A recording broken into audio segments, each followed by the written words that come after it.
Hey, this is Dave from Dave's Hunting, Shooting, and Bushcraft. Dave's HSB. I'm here with Lily on the food plot, and we're going to go over what's happening for us on the food plot. It's September 4th. Hunting season's right around the corner.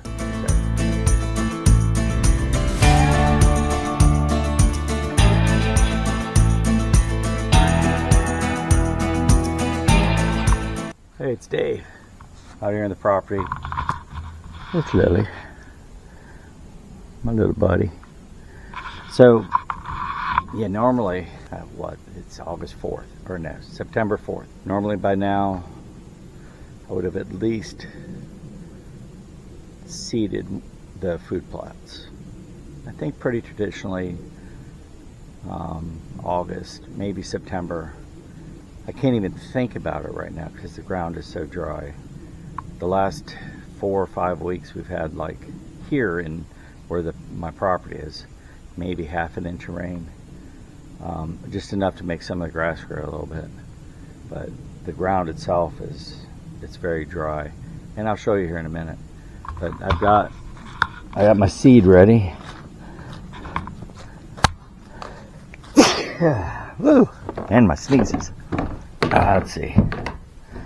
Yeah, you can see it. So I got plenty of seed. It's all winter oats. Winter oat, like I normally plant, and there's a strategy behind that. Today, Lily and I are going to go out to the food plot, middle of the woods, and try to weed eat down all the stilt grass, Japanese stilt grass. September, I bush hogged it, and it hasn't really recovered from that, so hopefully weed eating it will knock it out all the way. And read a lot of different things about it. Talks about you have to do this for 3 cycles. I don't know. We'll see how it goes. This will be cycle 1 for sure, but we're gonna go weed eat it, get it knocked down, and then I'll show you what the food plots look like as we're at it. Yeah, it's not much to, it is what it is. I'm not complaining, you know.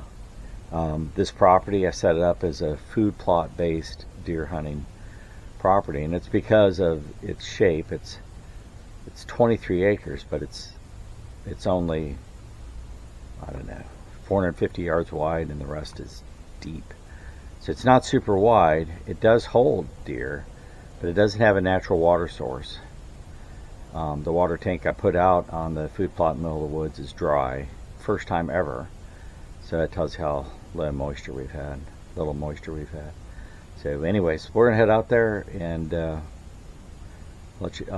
walk around and take a look at it then.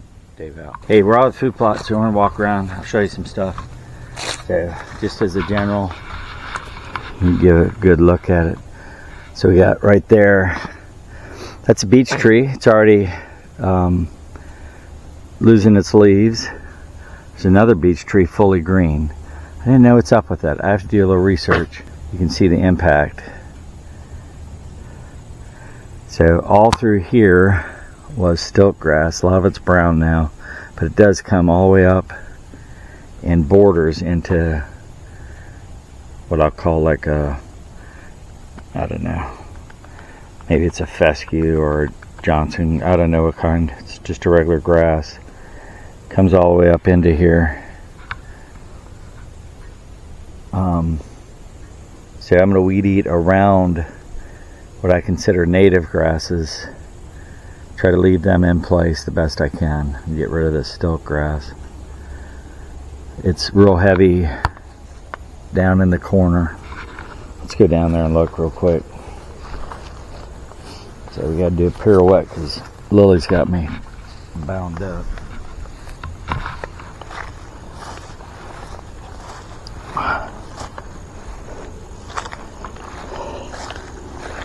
So, yeah, I mean, I haven't seen a beech tree drop leaves like this. I hope it's not dead or dying. If you watch my trail cam videos, this is the tree that the deer consistently use as a rubbing branch pretty much the entire fall. I'd hate to see this tree go. Do a little research on it. So I got some stilt grass here. Look at our, so we put that in maybe 2 years ago, and it's empty. It's the first time ever since I put it in. It's a 35-gallon tank.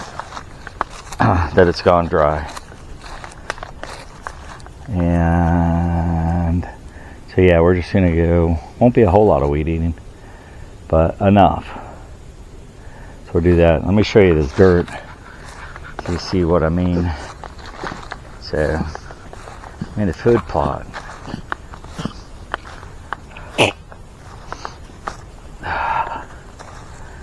Let's get up to an area where I can grab some. It's just all dust.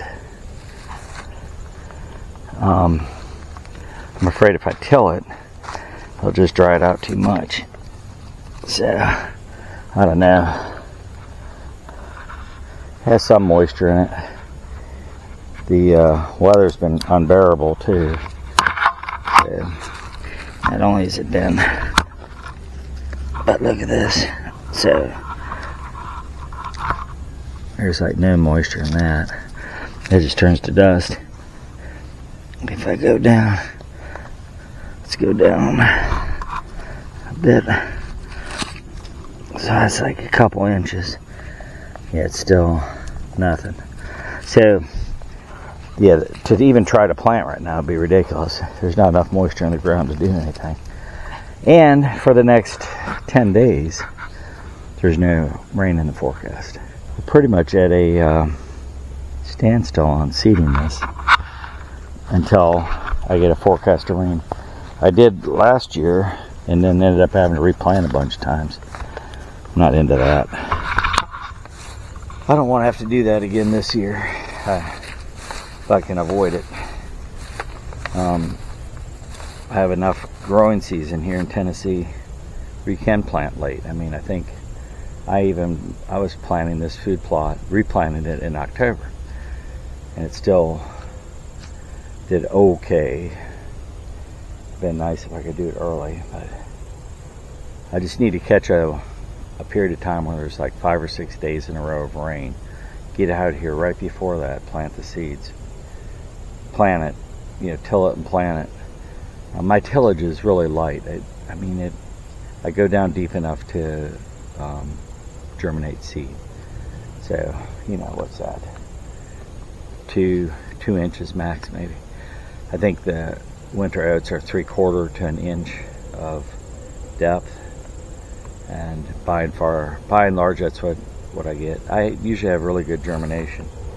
So, anyway, well, let's get at it. I'm also going to test out. I got a new iPhone. It's supposed to have a really good camera on it, so I'm going to put the camera up and show the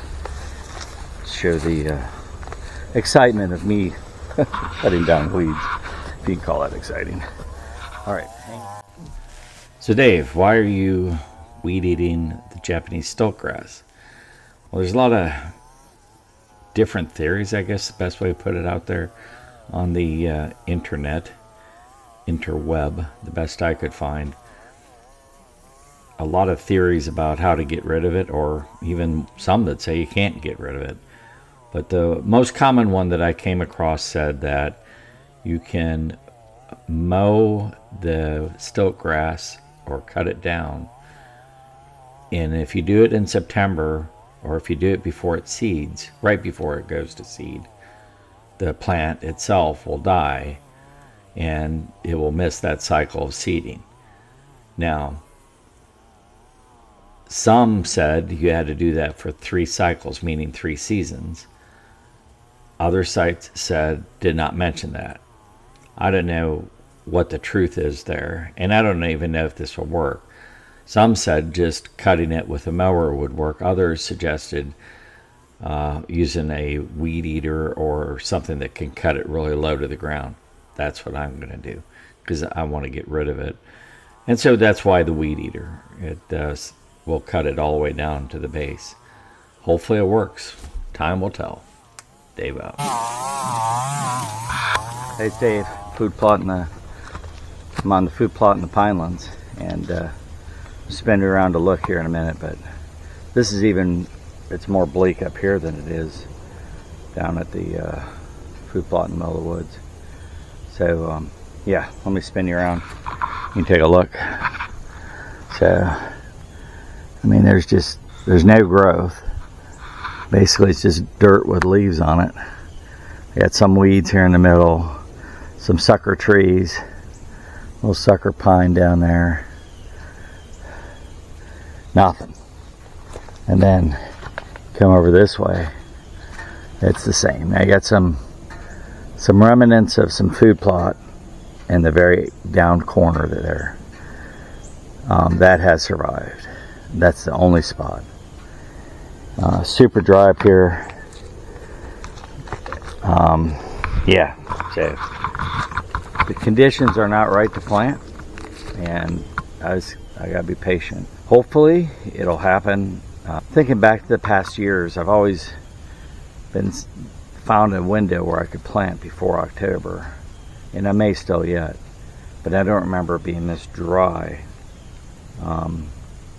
going into when, trying to find that window. Kind of different. So like I was saying, this property, so here's another food plot. The draw that this property has is I've got some pinelands which give nice, bedding area. I have plenty of oak trees, which is year-round food. I got some beech trees, year-round food. And then I offer some food plots, and I'd go with oats because the surrounding there's a food plot to my south, and there's a food plot to my west, and they both are corn. So they're small stands of corn. So I wouldn't put out a food plot of corn. It would not do good. Other things I've been doing, get ready for deer season. So I went out in the velvet hunt, and I'll show you a couple pictures of that here. Lillie and I didn't see any deer that day, but it was super hot. By midday, it was up into the 90s, and so it was a tough hunt all around. And the velvet hunt is a weekend event here in Tennessee in August where you can hunt antlered bucks in velvet with a bow or crossbow. And so I went out with Lillie, but I did learn a few things. One, I have to organize my hunting stuff because I was missing some crucial things. My headlamp I could not find, still have not found. Some of my light pair of gloves I could not find. Not that I needed them in the blind, but I like it to have them available if I do. And just some basic stuff like that. That I need to order some grease and wax for my compound or for my crossbow. I'm about out. Just stuff like that. And so that part of the hunt was good. It made me aware of the things I need to do. So I'll get that stuff in ship-shape order. Hopefully we can get a food plot in. Otherwise, opening day could be a little quiet. Yeah, I was worried my health reasons would hold me back a little bit. So far I've been okay. I'm starting to get my, knock on wood, at times I feel like I'm getting my energy back. Other times not so much, but I do feel it. So hopefully that part sustains and that recovery continues. Deer season, it's all the stuff that goes through your mind getting ready for it and all the things you think you might forget. So starting to put together some lists of things I got to get done. And I still got 2 hides I got to get prepared, and they're coming back with me to the house today, so we'll get those done. And then the freezer's empty and ready for another season completely. All right, for Dave and Lillie, we're gonna, from this, looks like a moonscape of a food plot. This is probably the ugliest food plot I've ever seen. Yeah, definitely. From the ugliest food plot I've ever seen, Dave and Lillie, we say out. Oh, make kindness your business. Doesn't matter if you're on an ugly food plot or not. Do something kind for somebody. You never know how it could help somebody. It could change their lives. So I encourage you to do that.